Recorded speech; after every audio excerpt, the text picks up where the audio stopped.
दोस्तों हमारे देश में एक कहावत है कि जैसा तुम करोगे तुम्हारे बच्चे भी उसी रास्ते पर चलेंगे। ये कहावत कहीं ना कहीं सिद्ध भी होती है।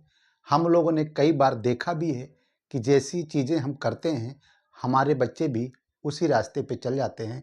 वो अच्छी चीज़ होगी तो अच्छे रास्ते अपनाएंगे, अगर हम बुरा करेंगे तो हमको देखकर हमारे बच्चे भी बुरा ही करते हैं।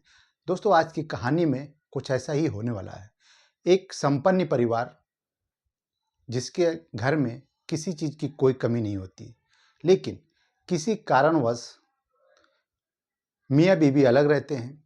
उनकी एक 18 साल की बच्ची है जो अभी कॉलेज में पढ़ाई कर रही है। वो अपनी माँ के साथ रहती है। बाप जो बहुत बड़े ओहदे पर है, उसकी पोजीशन बहुत बड़े हाई लेवल की है, उसके घर में पैसे की कोई कमी नहीं है। लेकिन उसकी माँ जो एक कॉलेज में प्रिंसिपल है, उसके पास भी पैसों की कोई कमी नहीं है। जब माँ बाप अलग रहने लगते हैं तो लड़की अपने माँ के पास रहती है, और जब लड़की पढ़ाई करती है तो माँ सोचती है कि मैं अपनी बेटी को, अपनी बच्ची को एक ऐसा एजुकेशन दूंगी जो इसका बाप भी सोचने पे मजबूर हो जाए कि काश मैं अपनी बेटी यानी कि अपनी, उसको लगता है कि मैं अपनी बच्ची को पढ़ा लिखा कर इतना बड़ा ऑफिसर बनवा दूं जो इस सिटी में कोई ना हो। ये सब होने के बाद बच्ची का एग्ज़ाम आता है। वो अच्छी खासी पढ़ाई कर रही होती है, एक अच्छे कॉलेज में पढ़ाई कर रही होती है। लेकिन लड़की का एग्ज़ाम आता है 2023 मार्च को, और उसका सेंटर कहीं और दूसरे सिटी में जाता है।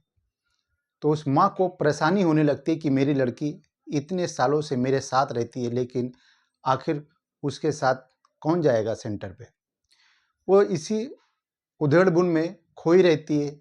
लेकिन जिस आदमी को उसके साथ वो माँ भेजती है, एग्ज़ाम देने के बाद जिस हालत में वो लड़की अपने माँ के पास आती है, उस लड़की को देखकर उसकी माँ के पैरों नीचे ज़मीन खिसक जाती है। वो सोचने पे मजबूर हो जाती है कि आखिर ये कैसे हो गया। जिस लड़की को मैं अपने सपनों की राजकुमारी समझती थी, आज वो मेरे सामने इस हालत में खड़ी है। दोस्तों उस लड़की के साथ क्या हुआ, कौन गया था उस लड़की के साथ, ऐसा उस माँ ने उस लड़की का कौन सा रूप देख लिया जिससे उसके पैरों के नीचे ज़मीन खिसक गई। तो दोस्तों मैं बताता हूँ कहानी में आगे। तो मैं समीर अख्तर और आपका इस चैनल पे बहुत बहुत स्वागत है। दोस्तों आगरा सिटी में एक औरत एक ऑटो रिक्शा में बैठती है जो दिखने में बहुत खूबसूरत होती है, और वो अच्छी सी साड़ी पहनकर अपने चेहरे पे अच्छा सा मेकअप करके उस रिक्शे में बैठती है। रिक्शे रोक कर जैसे वो आगे बढ़ती है तो उसी रिक्शे को एक हैंडसम नौजवान लड़का उस रिक्शे को रोकता है, और दिखने में जो बहुत ज़्यादा खूबसूरत था वो भी उस रिक्शे में बैठ जाता है। वो लड़का जब उस औरत को देखता है तो उसकी खूबसूरती के दीवाना हो जाता है, उसकी खूबसूरती को देखकर, और वो उससे बात करने की कोशिश करने की पहल करने लगता है। लेकिन बात स्टार्ट करे तो कैसे करे। वो लड़का सोचने में पड़ जाता है कि आखिर मैं बात करूं तो कैसे करूं, स्टार्ट करूं तो कहां से करूं। फिर उसके दिमाग में आता है कि मैडम से क्यों ना हम टाइम ही पूछ लें। उस मैडम को टाइम पूछता है कि मैडम आपके घड़ी में कितना बज रहा है। तो मैडम उस लड़के की तरफ देखती है, क्योंकि वो लड़का भी दिखने में बहुत ज़्यादा खूबसूरत था और जवान था। उस मैडम ने उस लड़के को मुस्कुराकर जवाब दिया, तो जैसे लड़के की मन्नत ही पूरी हो गई। उसको समझ में आ चुका था कि ये मैडम भी हमसे बात करने की कोशिश कर रही हैं और हम दोनों बात कर सकते हैं। वो लड़का उस मैडम से बात करने के इरादे से बैठा ही था, और बात उसकी शुरू होती है घड़ी का टाइम पूछकर। उस मैडम ने जैसे उस लड़के को मुस्कुराकर जवाब दिया, बात आगे बढ़ जाती है। रिक्शा रुकता है, वो लड़का अपनी जगह पे उतर जाता है, लेकिन उतरने से पहले उस मैडम से उनका फ़ोन नंबर ले लेता है और अपना फ़ोन नंबर उनको दे देता है। अब बातें फ़ोन पे होने लगी थी, और बातें नहीं मुलाकातें भी होने लगी थी, और इन दोनों की मुलाकातें कोई आम मुलाकात नहीं होती थी दोस्तों। ये लोग शहर के अच्छे-अच्छे होटलों में रुकते थे, और वहाँ की मुलाकात जो होती थी वो सबसे अलग होती थी। वहाँ पे इन लोगों का संबंध बनाते थे जो समाज से के खिलाफ होता है। दोस्तों इंडिया में अभी ये कल्चर कुछ ज़्यादा ही जोर पकड़ रहा है। और इसको बोलते हैं लिव इन रिलेशनशिप। दोस्तों ये लोग एक दूसरे के साथ ऐसे मिलते रहते हैं, जब मर्जी आता है तब अपने होटल में मिलते हैं और एक दूसरे के साथ अपनी रंगोलियाँ मनाते हैं। और कुछ दिन के बाद, 4-6 महीने बीतने के बाद, इन लोगों की हिम्मत इतनी बढ़ जाती है कि वो औरत उस लड़के को अपने घर पर भी बुलाने लगती है। कुछ अच्छा बनाया हो या कुछ अच्छा करना हो, उस लड़के को अपने घर पे बुलाती है और घर में भी ऐसे ही मुलाकात होती थी उन लोगों की जैसे होटल में मिलते थे। घर में उन ऐसे मिलते थे जैसे लगता हो कि इस घर में और कोई तीसरा है नहीं, जबकि उनकी बच्ची भी उसी घर में रहती थी। और एक दिन उस लड़की की नज़र अपनी माँ और उस बंदे पे पड़ जाती है जो एक दूसरे से संबंध बना रहे थे। और इतना देखने के बाद लड़की का दिमाग घूम जाता है और वो सोचती है कि जिस अंकल को मैं अभी तक समझ ही नहीं पाई कि कौन है, यहाँ पे क्यों आते हैं, आज हमको पता चल चुका है कि ये क्यों आते हैं। उस लड़की का भी दिमाग, क्योंकि वो भी 18-20 साल की हो चुकी थी, उस दिन से वो हरकतें, वो सीन उसके दिमाग में चलने लगती है और कहीं ना कहीं उसका दिमाग पढ़ाई से उड़ जाता है और उसके दिमाग में भी वही लड़का घूमने लगता है। जब एग्ज़ाम की बारी आती है, उसके एग्ज़ाम का जो उसका होम टाउन था उससे कहीं दूर जाना था, तो लड़की की माँ सोचने लगती है कि मैं इसके साथ किसको भेजूं। तो 2-4 दिन गुजरने के बाद वो लड़की अपनी माँ को बोलती है, माँ मैं अंकल को अपने साथ ले जाऊंगी तो कैसा रहेगा। औरत भी सोचती है कि हाँ ये तो बहुत अच्छी बात है, हमारे तो दिमाग में ही नहीं आया, क्योंकि हमारा रिलेशन आज आज का नहीं है। लगभग हमारे रिलेशन को 3 साल हो चुका और हमसे ज़्यादा इस बंदे को कौन जानता है। बहुत ही अच्छा है, बहुत ही शरीफ है, क्योंकि आज तक जैसे हम लोग एक दूसरे के साथ रह रहे हैं, अभी तक उसमें कोई बुराई नहीं दिखी है। उसकी माँ जो अपनी बेटी के साथ उस बंदे को अच्छे-अच्छे मुस्कुराते हुए भेज देती है।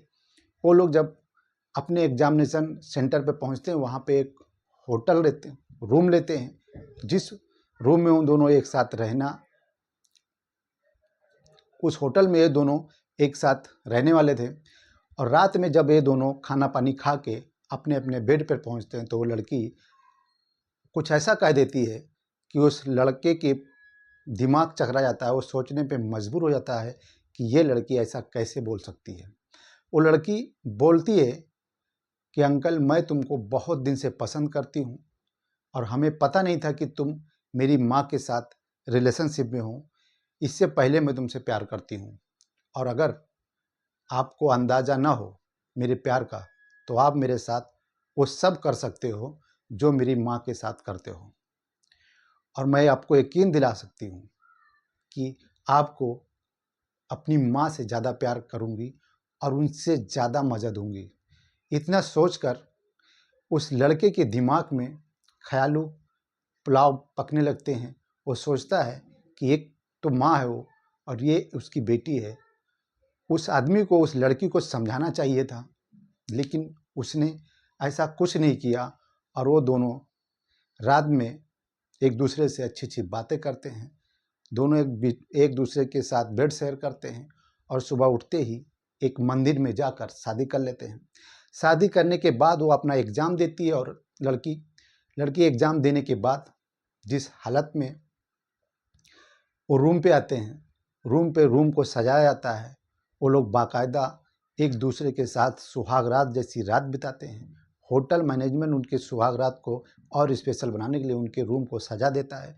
दोस्तों ये सब कुछ होने के बाद एग्ज़ाम तो हुआ ही, लेकिन लड़की भी पास हो गई। दोस्तों कहने का मतलब ये है कि लड़की की शादी हो जाती है और वो दोनों एक दूसरे के साथ मियाँ बीवी जैसा रहने लगते हैं। 5-6 दिन एग्ज़ाम का वो लोग टाइम बिताते हैं। वहाँ से लड़की उस लड़के के साथ अपने घर पे आती है और अपने माँ के पास ऐसे ही शादी के जोड़े में खड़ी होती है, जिसके मांग में सिंदूर भरा होता है। उसकी माँ उस लड़की को देखकर हैरान हो जाती है, परेशान हो जाती है और सोचने लगती है कि आखिर ये सब तुम्हारे साथ किसने किया। वो लड़की थोड़ा सा बिना झिझकते हुए अपनी माँ को बता देती है कि हमने और इन अंकल ने शादी कर लिया है और ये हमने शादी सिर्फ़ और सिर्फ आपको सबक सिखाने के लिए किया है, क्योंकि आप तो भूल ही गई थी कि हमारे घर में एक जवान लड़की है, आप ऐसा रंगरलियाँ बना रही थी कि जिससे हमारे दिमाग में भी वासना घर कर चुकी थी और मैं बहुत दिन से अंकल को चाहने लगी थी। अंकल के साथ वो सब करना चाहती थी जो आप मेरे सामने किया करती थी। दोस्तों, यहाँ पे गलती किसकी है, किसकी नहीं है, लेकिन उस आदमी को भी समझाना चाहिए था।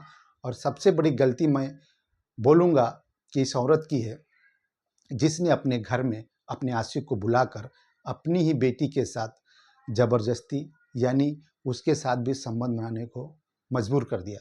दोस्तों, माँ और बेटी दोनों एक दूसरे से लड़ने लगती हैं। 1-2 दिन का टाइम ऐसे गुजर जाता है, दोनों में बहुत सारी गाली गलौज, बहुत सारी तकरार होती है और एक दिन वो आदमी अचानक कहीं गायब हो जाता है। गायब होने के बाद 2-4 दिन ये लोग उसका इंतज़ार करते हैं। माँ और बेटी दोनों उसका इंतज़ार करते हैं, लेकिन वो आदमी हमेशा हमेशा के लिए गायब हो जाता है। दोस्तों, ये दोनों माँ और बेटी फिर अपने नज़दीकी पुलिस थाने में जाती हैं। वहाँ पे इसका कंप्लेन करती हैं कि हमारे साथ ऐसा ऐसा ठगी हुआ है। पुलिस भी इनको ज़्यादा रिएक्ट नहीं करती और वो भी इस केस पे ज़्यादा ध्यान नहीं देती। वो केस आज भी पुलिस स्टेशन में पड़ा हुआ है, लेकिन किसको कौन सा फैसला मिलने वाला है अभी तक कोई पता नहीं चला है। तो दोस्तों, ये कहानी आपको सुनाने का मकसद सिर्फ और सिर्फ जागरूक करना है, किसी को परेशान करना नहीं है, किसी को तकलीफ देना नहीं है। इस कहानी में मैं आप लोगों को सचेत करने की कोशिश कर रहा हूँ कि ऐसे भी रिश्ते आज के समाज में बनाए जाते हैं। अगर स्टोरी आपको कुछ जानकारीफुल लगी हो तो आप स्टोरी को लाइक कर दें और मेरे चैनल पे नए हैं तो चैनल को सब्सक्राइब कर लें। मिलते हैं एक ऐसी खूबसूरत वीडियो ज्ञानवर्धक कहानी के साथ, तब तक के लिए जय हिंद।